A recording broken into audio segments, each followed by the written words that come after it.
Hi everyone, it's Scott here from That's English School 英語研究プロジェクトよくある間違いを分析します。今回は Near to そして nearby を細かく見てみたいと思います。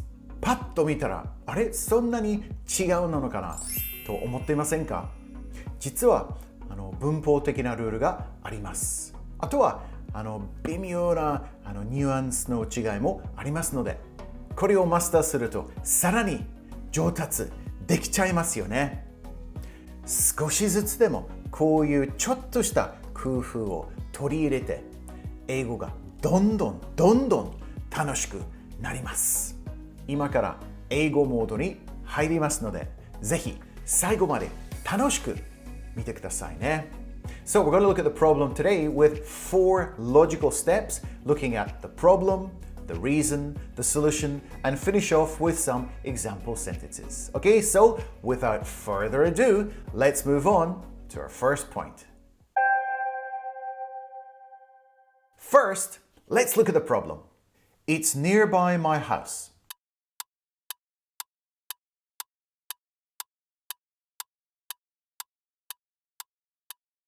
Nearby my house. It seems kind of right, doesn't it? Nearby my house.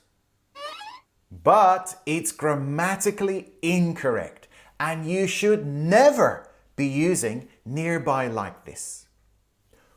Will native speakers understand it? Yes, they will.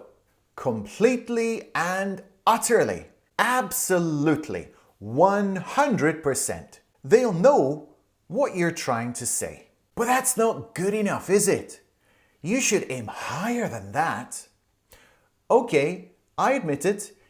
Sometimes even native speakers make mistakes with is or are, or sometimes they mess up an idiom like on accident instead of by accident.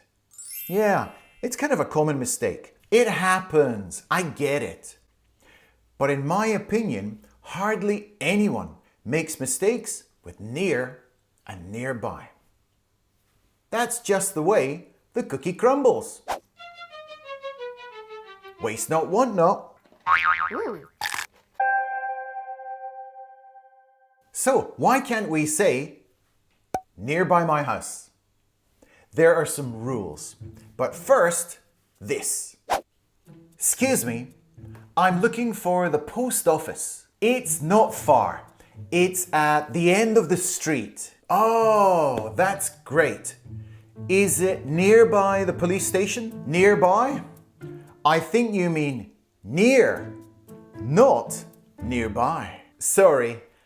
Is it near the police station? Yes, it's right next to it actually. I want you to understand about the ways we can use nearby. Here are 3 key points. Point 1.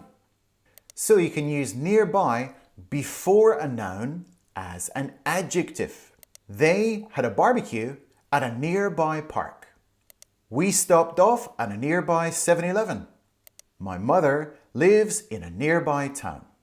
So you can see we're using nearby as an adjective before the noun. In this case, nearby park, nearby 7-Eleven, a nearby town. Point 2. The second point is using nearby after a noun as an adverb.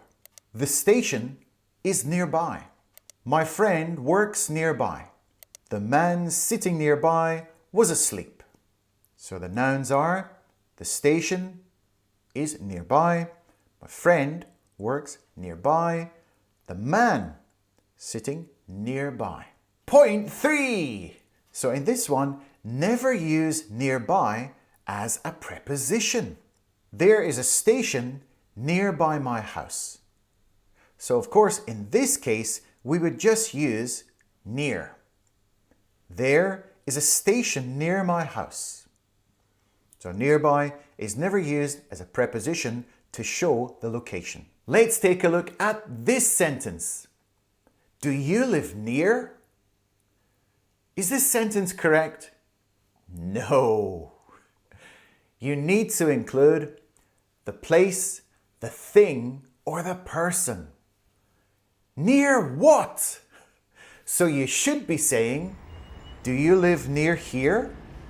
Do you live near the station? Do you live near your parents? It reminds me of Tonikaku on Britain's Got Talent when he said, I'm wearing. And all the British people felt that this sentence was incomplete. So without thinking, they all shouted, pants! Hi there, Scott. How's it going? Don't worry, I'm wearing. What? What are you wearing? I'm wearing. Yes, but what are you wearing? Don't worry, I'm wearing. Ugh. Why don't you finish the sentence? So my point is, when you're using near, you must add the noun. However, if you're using nearby in this type of sentence, you don't add the noun. So nearby is always at the end of the sentence. Well, always, in most cases. One more point about nearby. Where is nearby? Well, generally, it's close to the place that you're speaking right now. The default location is near here. So near and nearby both mean pretty much the same thing. But the difference is in how they are used. First, let's take a look at near. One of the big differences is that near can also be used to talk about time. Not just how close something is. Nearby cannot be used in this way. Christmas is near, but I still haven't bought any presents yet. Christmas is nearby, but I still haven't bought any presents yet. Summer is near, and we can feel it getting warmer. Summer is nearby, and we can feel it getting warmer. I'd like to climb Mount Fuji in the near future.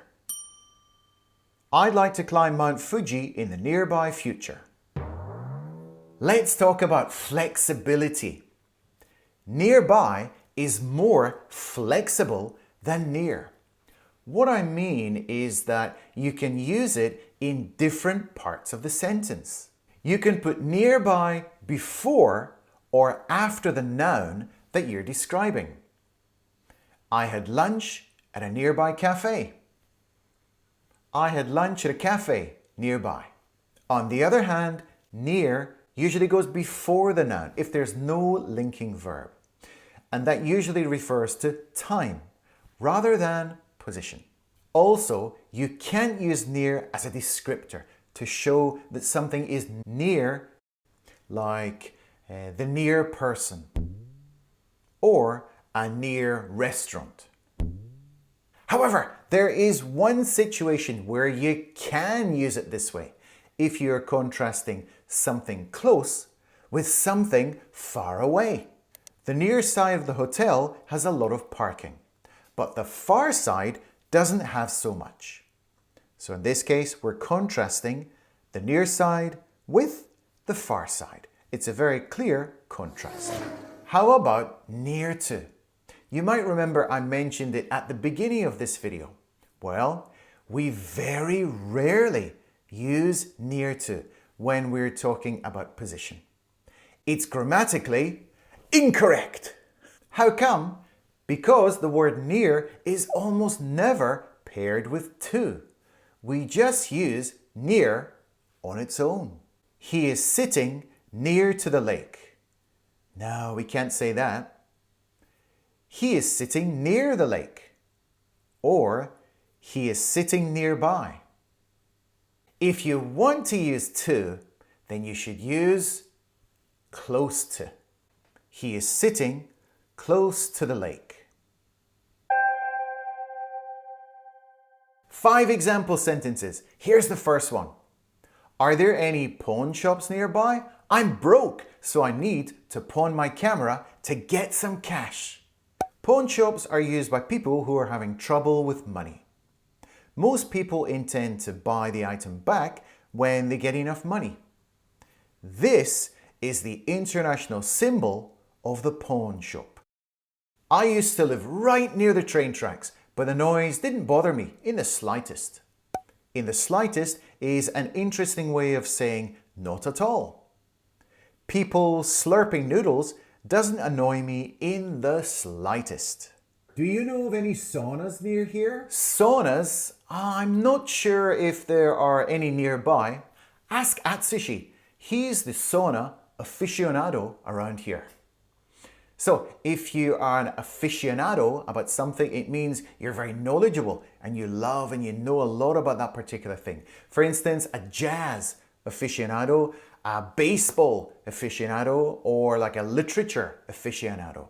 It's a difficult word to say, but it's a good one for your vocabulary. Don't let that dog come near me. I had a traumatic experience with one when I was a kid. Pay close attention to the pronunciation of trauma. It's not pronounced torauma like in Japanese, it's pronounced trauma, or in this case, traumatic. If you were having a picnic at a nearby park, what would be your 3 must-have items in your lunchbox? Let me know in the comments. I'm looking forward to hearing what they are. I'm sure one of them is gonna be a rice ball. The next video for you is whole nother. It's a really useful expression that people are using more and more these days. Okay, I'll see you over there. Let's go.